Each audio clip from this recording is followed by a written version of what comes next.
L'Agence de l'innovation en santé a été créée lors de l'annonce du plan Innovation Santé 2030 par le président de la République en juillet 2021 et a été implémentée effectivement avec la nomination du docteur Lise Alter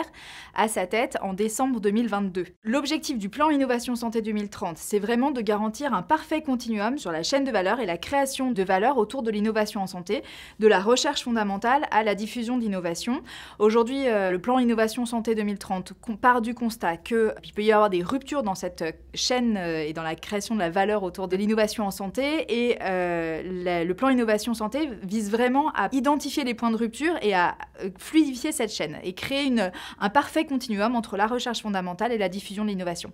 Et donc il y a tout un ensemble de mesures, un plan d'investissement de 7,5 milliards d'euros sur 3 grandes stratégies d'accélération et un plan sur les maladies infectieuses émergentes, santé numérique, biothérapie, bioproduction et un plan sur le dispositif médical du futur. Et l'Agence de l'innovation en santé est là pour garantir que tout ce plan Innovation Santé 2030 soit effectivement mis en œuvre, que les investissements soient réalisés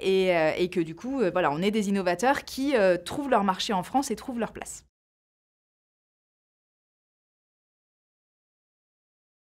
Dans les premières missions qui ont été réalisées par l'agence est allée sur le terrain pour connaître les innovateurs en santé partout en région, sur tous les territoires. On a rencontré des projets absolument incroyables dans toutes les régions de France, avec des immeubles entiers sur la simulation en santé pour entraîner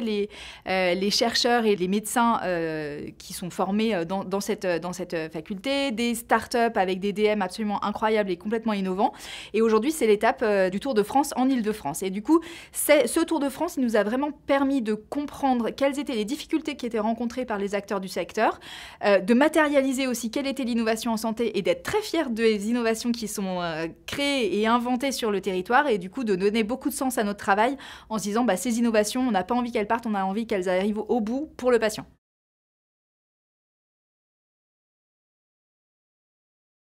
Alors, au niveau de l'accès aux patients, on a d'abord un enjeu d'accélération de la recherche clinique. La recherche clinique, ça a un intérêt majeur, c'est vraiment la première étape par laquelle le patient peut bénéficier d'une innovation en santé. Donc on a vraiment un enjeu d'accélérer à la fois pour le patient, mais également pour l'innovateur en santé, quand on est face à une petite start-up pour lesquelles les jours sont comptés, qui a besoin de faire ses preuves et de démontrer de la valeur autour de son innovation auprès des investisseurs, auprès de ses actionnaires, il est vraiment très important qu'elle puisse accéder le plus rapidement possible aux essais cliniques. Et donc, c'est par là qu'on travaille pour accélérer au maximum ces délais. Ensuite, on a une mission qui nous a été confiée par le rapport sur la régulation des produits de santé, qui part du constat que les dispositifs d'accès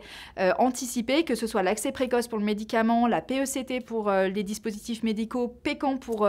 les dispositifs médicaux numériques, étaient des mécanismes qui étaient très intéressants parce qu'ils permettaient un accès le plus rapidement possible aux innovations, au bénéfice du patient, mais qu'ils avaient été construits de manière décalée dans le temps et avec des critères qui ne sont pas toujours homogènes entre eux et une durée de validité qui n'est pas forcément homogène. Et on sait que l'innovation de demain, et ça on l'a vu dans notre Tour de France, l'innovation de demain, c'est pas un médicament, c'est pas un dispositif médical, c'est pas de l'intelligence artificielle, c'est vraiment le tout combiné et c'est ça qui va apporter les meilleures innovations. Donc on veut qu'elles arrivent le plus rapidement possible aux patients et on a cette mission de coordonner cette chaîne d'accès.